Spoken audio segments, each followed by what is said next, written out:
There are a lot of great guitar build videos on YouTube from very talented people, so I thought you might want to see what one looks like from somebody that's not so talented. My uncle and I are not luthiers, we're certainly not woodworkers, but we did take our shot at building a guitar body from scratch, so hope you enjoy. Okay, started with gathering some templates. I just went on the internet, found a couple, obviously Tele, Strat, and then bought some MDF to cut those templates out so we'd have something to use to route with. You can see I also purchased some pickup templates, and here is the Cherrywood, which at this point is just simply cut into its pieces and sort of matched up to how we'll glue them together. And the light piece of wood is actually poplar, which is a different project that I did. And I also gathered up leftover parts from different mods I've done over the years. Okay, making the templates was the first order of business. You see we got some MDF, just traced the outlines. We got both a Tele and a Strat shape, and also the templates for the pickups. Obviously using a jigsaw, just take your time and then sand it nice and smooth when you're done. Alright, the next task was to glue the blanks together. We don't have a planer or a joiner, so we're going to be doing a lot of this work by hand. This was a 20-foot board when I bought it, and the lumberyard did cut it down. If I did it again, I would definitely have them cut it longer to give us more options and a lot more room for error.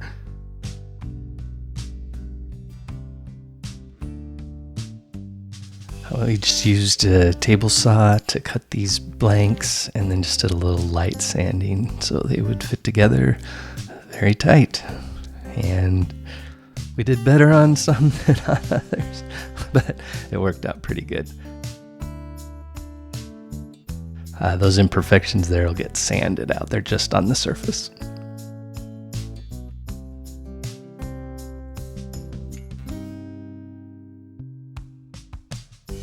As for gluing pieces together, main thing here is just make sure you have plenty of clamps and some patience. I'd let it go for at least 24 hours before you start to work on the wood after it's glued.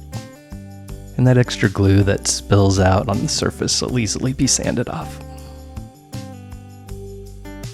Another tip is use some kind of marking so you can match those pieces up as they were intended to be.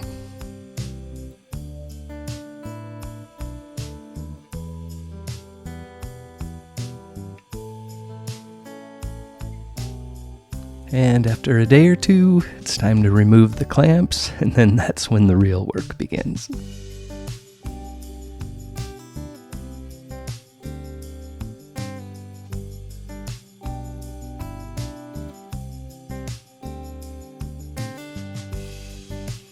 And then rinse and repeat as many times as needed for as many guitars as you're going to build. And on that note, I'd recommend you might as well build at least 2 at the same time.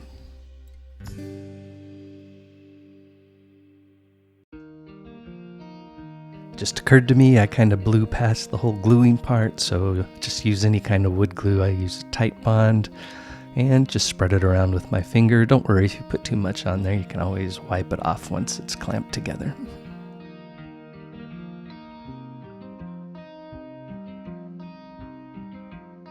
And here's a better look at the clamping process.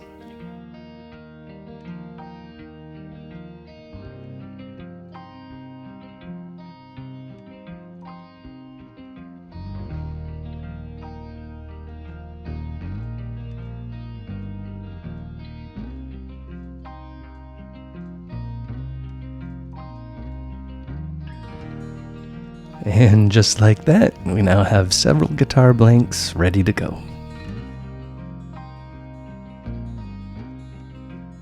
Alright, this is the part where you would plane these newly created blanks, but I didn't have a planer, so we had to improvise. So I took a couple of levels and put some different grades of sandpaper on them, and we decided to try our hand at that. Before using the levels, we did some rough sanding. I believe 60, maybe 80 grit.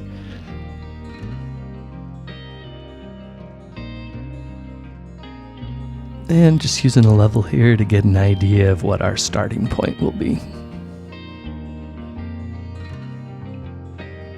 And here I'm just using a pencil to take note of where some of the high parts are.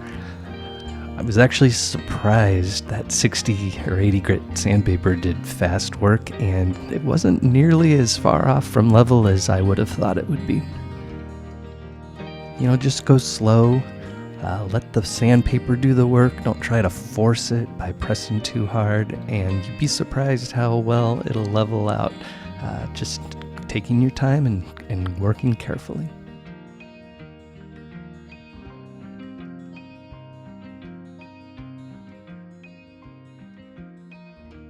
And with a reasonably flat surface, here's where I transition to the level.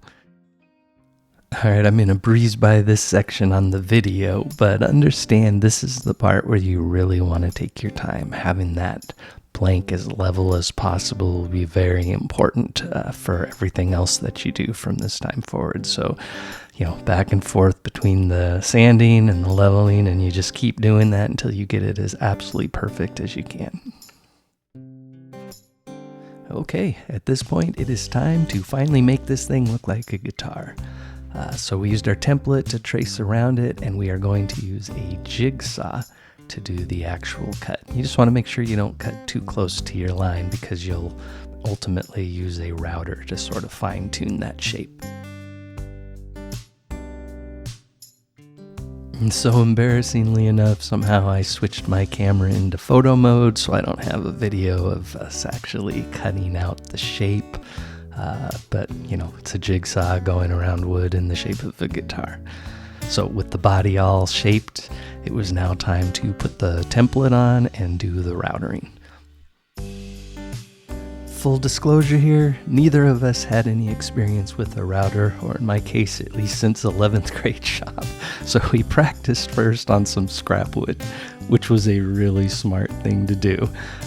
There is an absolute direction you go with the router, and if you go the wrong direction, you're going to get a lot of chip outs, which unfortunately we learned the hard way.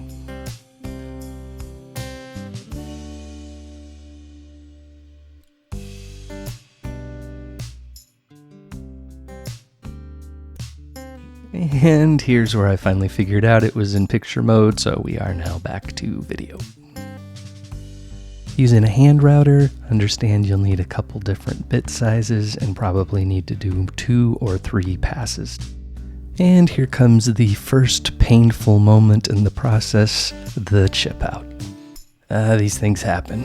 Maybe going the wrong way, maybe you hit a knot, maybe you just weren't holding the thing tight enough. It's all a learning experience, and we did figure out at least one method to use to fix it. So inspection time revealed a few problems. See a pretty big chip out there, some smaller ones.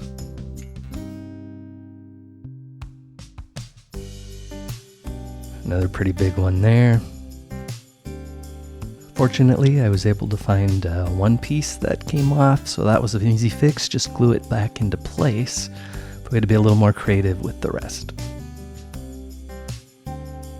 Remember, we're making 2 guitars at the same time, a T-style and an S-style, which is why you see sort of both of them back and forth throughout this video.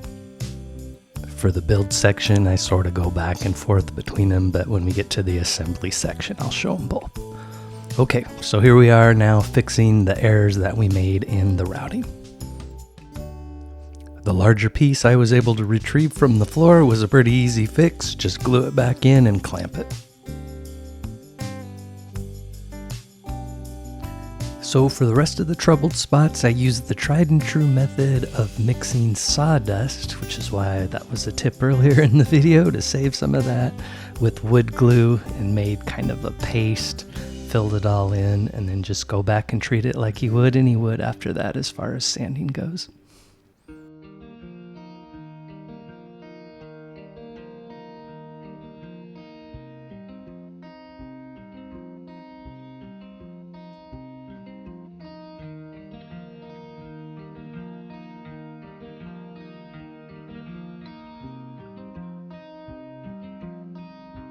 All right, with all the repairs made, it's back to sanding and leveling. Sanding and leveling. By far and away, this will occupy most of your time.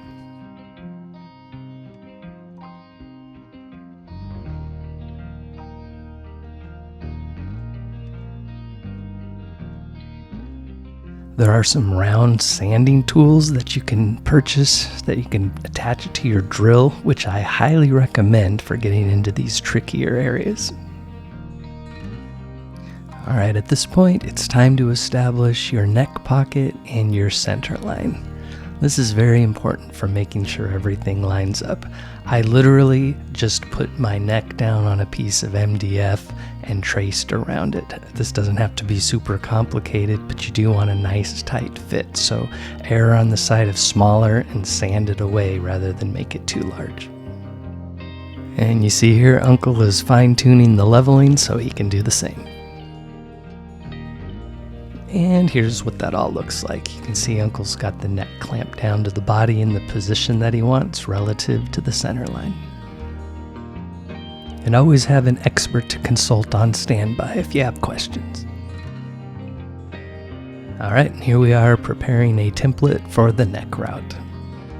And he's just fine-tuning the template after removing the bulk with the jigsaw. It's very important to make sure you have the correct depth set. There's plenty of resources online if you're copying a current model. And once everything's ready to go, it's just time to do the routing.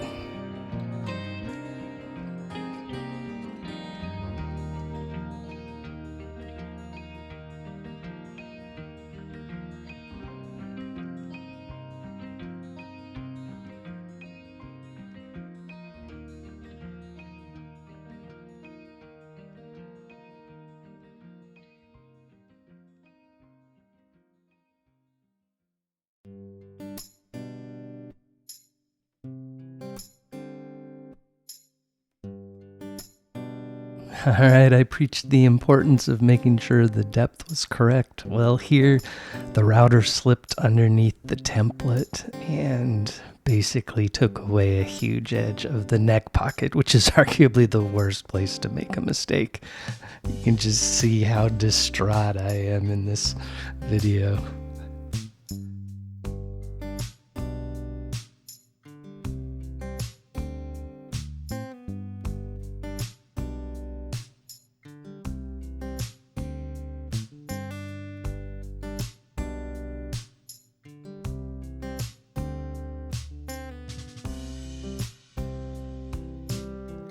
Look, when you make a mistake, and if you're an amateur like we are, you're gonna, probably many of them, just keep moving.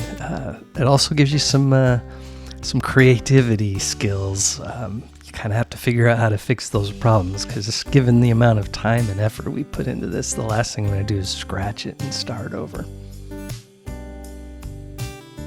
So what did I come up with? Popsicle sticks. Yep, I just layered in popsicle sticks, glued them in to make sure I built it back up, and then I can just reroute that edge once everything's been well dried.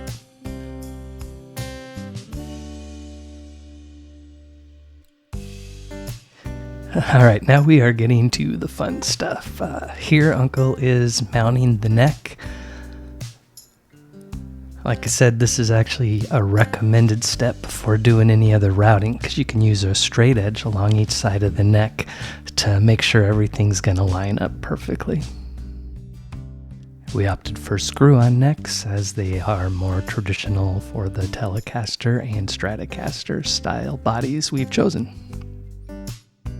Traditionally, you drill all the way through the neck pocket on the body, so the screw is only going into the neck, and you want to be very careful that you don't have a screw that's so long that it'll punch through the neck. So that's something you want to be very careful of as you're assembling it. And with the neck in place, you can see the lines that have been established, which will make it much easier to make sure the bridge is at the correct distance and that the pickups are exactly where they need to be. So at this stage, we really needed to plan what the final product was going to be, so made an inventory of all the parts that I already had, plus whatever we decided we wanted to do with the guitars so we could start ordering. Alright, and back to my little neck disaster. Looks like it's time to remove the clamps and start making that pocket neck ready.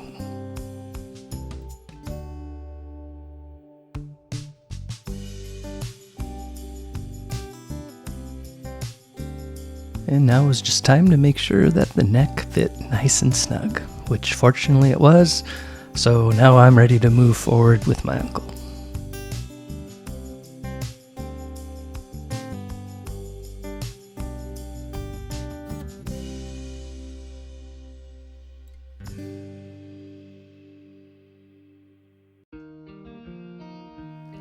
Alright, with both the guitars marked up, it's now time to route out the pickups and decide on the bridge placement. Quick side note, Uncle's is a traditional Fender 25.5-inch scale, but I am actually using a short 24-inch scale like you might see on the Mustangs, which is why everything seems so cramped at that end. Although an S-style body, Uncle's opting to go with a Telecaster-style pickup and bridge, a humbucker in the neck, and more of a thin-line pickguard and layout, which is really cool. So here's another helpful hint: rather than force the router to do all the work, use a Forstner bit and drill out as much of the pocket for the neck, and in this case, the route for the pickups as possible. Again, be very sure about your depths, and if you don't have a drill press, you can buy one of these guides that you use with your drill, pretty inexpensive on either Amazon or Harbor Freight.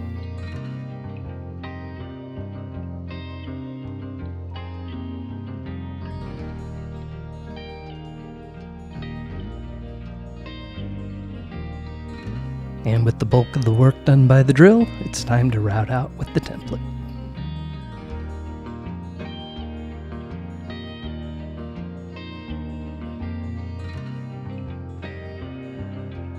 And this method is basically repeated for his control panel.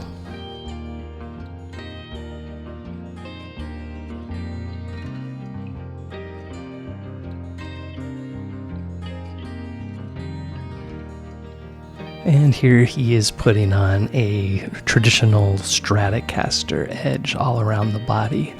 And this is a huge lesson learned. He had already drilled the hole for the jack, and when the router got to that part, well, there was nothing for the bit to follow, and it just went right in. So I'd probably suggest you do this. Here it is. Oops. And I would suggest that you do that edge routing before you do any of the holes, or at least the hole for the jack. Unlike me, Uncle took this like a champ. He just continued on and figured he'd deal with it later. Alright, back to mine. You can see, although a Telecaster body, I've got it marked up for 2 P90s, so this ought to be interesting. And right now I'm just determining my final bridge placement and remembering that I have a shorter 24-inch scale. Alright, I'm going to breeze through this because I'm basically just doing the same thing, using the drill to make the job a little easier for the router, and I'm going to do my little round over on the edge, basically exactly what we just watched with Uncle's guitar.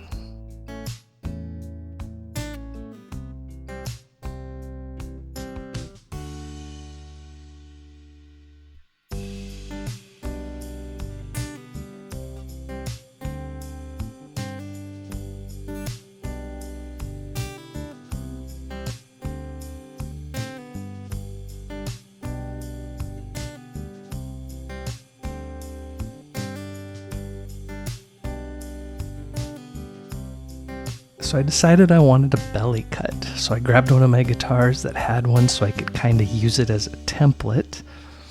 And I used a couple different methods. I started with a grinder, which took away a lot of material quickly, and then I finished it with this little guy, a little rasp, which sort of fine-tuned it. Between the two of those, it worked really well.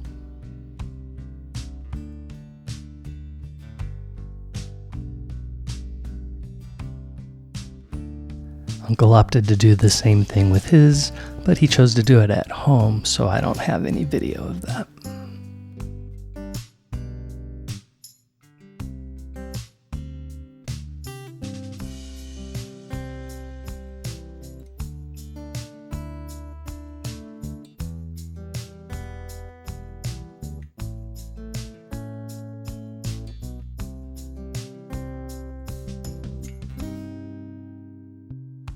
All right, at this point, everything is routed out, drilled out, ready to go, so I'm just going to give it one last sanding.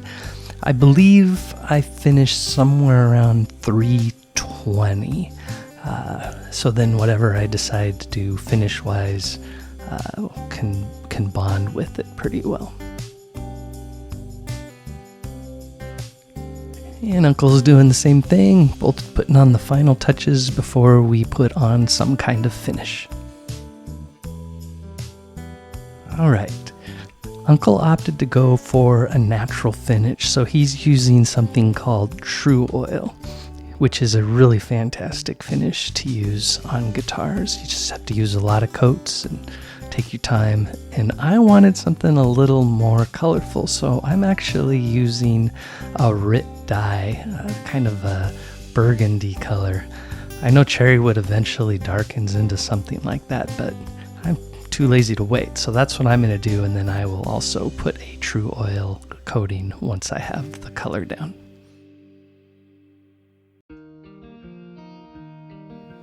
I personally think both these choices came out fantastic. I really like the natural Cherrywood, and I also like that hint of burgundy that the dye put. Now, whether that dye will last, I don't know, but like I said, I think that Cherrywood will sort of eventually age into that color anyway.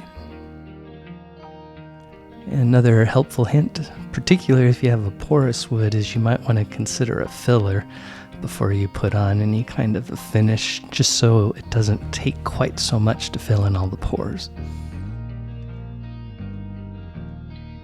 Side note, True Oil is a fantastic choice for your neck as well.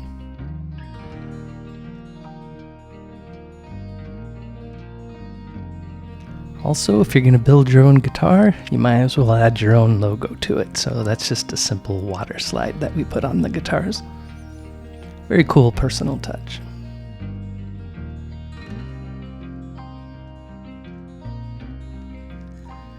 And once you're happy with the finish, it's time to put on a little rubbing compound. Just the same stuff you use on a car. I use a drill just to speed it up. You gotta be careful not to get it too warm though, you don't want to melt through. And then you can finish up with the polishing compound, and Uncle will do the same thing with his.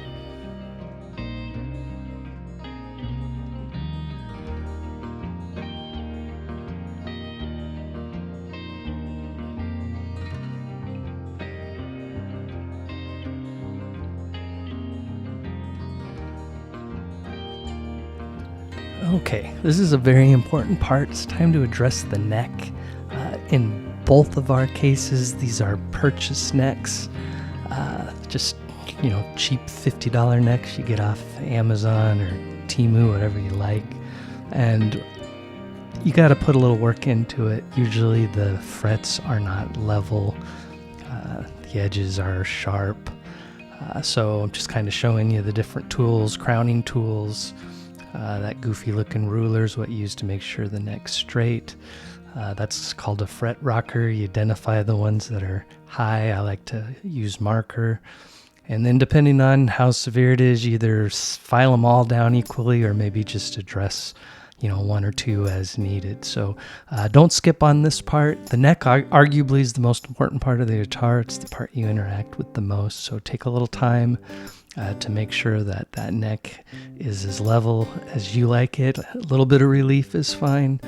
Make sure those frets are nice and level and nice and polished.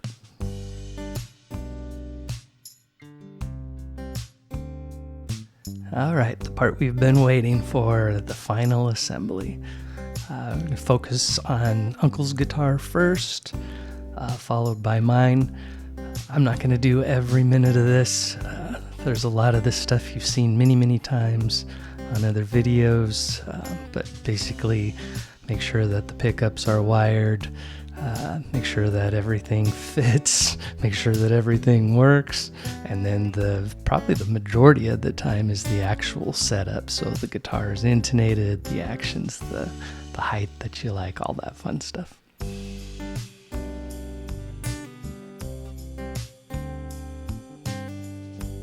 If memory served, Uncle got a pre-wired kit from Guitar Fetish, which was so nice. You just pop everything into place really quick, really easy, and you can get quality stuff. I went a more traditional route where I wired everything myself, and we both bought quality parts, tuners, all the stuff that makes a guitar enjoyable and not frustrating. So don't go too cheap on the parts, especially tuners. Boy, cheap tuners are the worst.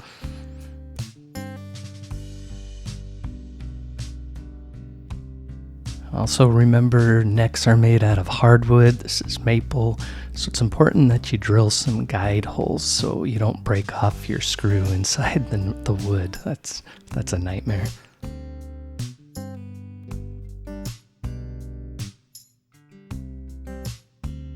Just have to emphasize how important the set is. Start with the truss rod, making sure the neck is straight or just a little bit of relief. Then make sure your height is where you like it, and then finally make sure that it's well intonated. If you do all those things, you'll be rocking like my uncle here.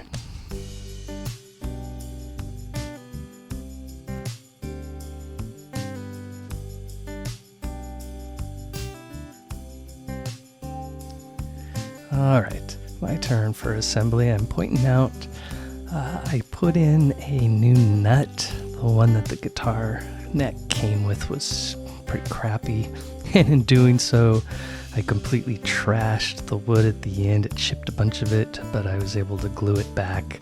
Honestly, I can't see it. I mean, it chipped in perfect pieces, so it glued back just fine. So another catastrophe averted, but man, you're at the very end, and to have something like that just makes your heart sink. But anyway, doing a fret level. Honestly, this is pretty much all the same stuff I just showed with Uncle's guitar, so I am going to absolutely breeze through this so we can see the final products. Installing some tuners. I believe these are Wilkinson, which has been a very good but relatively inexpensive brand. You can see I'm just using a level to keep everything straight. Alright, now the wiring. See, I got a diagram. Those are readily available on the internet. Again, quality parts. I'm doing everything from scratch. Seems like a lot of people are intimidated by this part. The soldering just, for whatever reason, freaks people out. But you know what? It's not that hard. Practice. And I think you'll find in a relatively short amount of time you'll have it down, and then it opens up all sorts of wiring possibilities.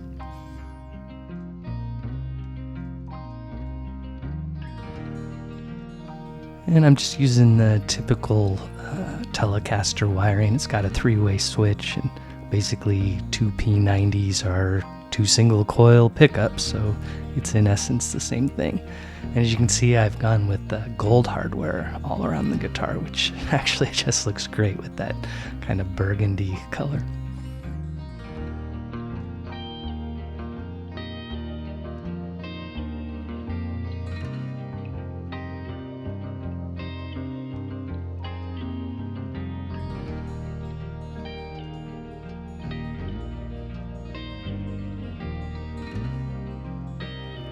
bridge placement here. Don't forget to put the ground wire on. After I put it in place, I had to take it off to put the ground wire. So don't forget about your ground wire when you're putting on the bridge. And of course, the scale. Notice I'm measuring from the nut to the 12th fret. It should be the same difference from the 12th fret to the bridge. Needed to do a little fine tuning on the corners of the route for the pickups to fit. Not a big deal. Just get yourself some chisels and files and make quick work of it.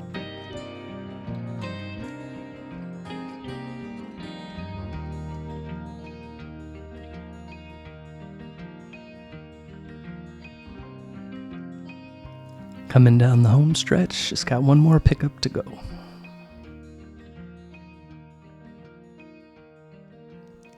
And here we are, several weeks and a lot of lessons learned later with our 2 new custom-made Cherrywood guitars.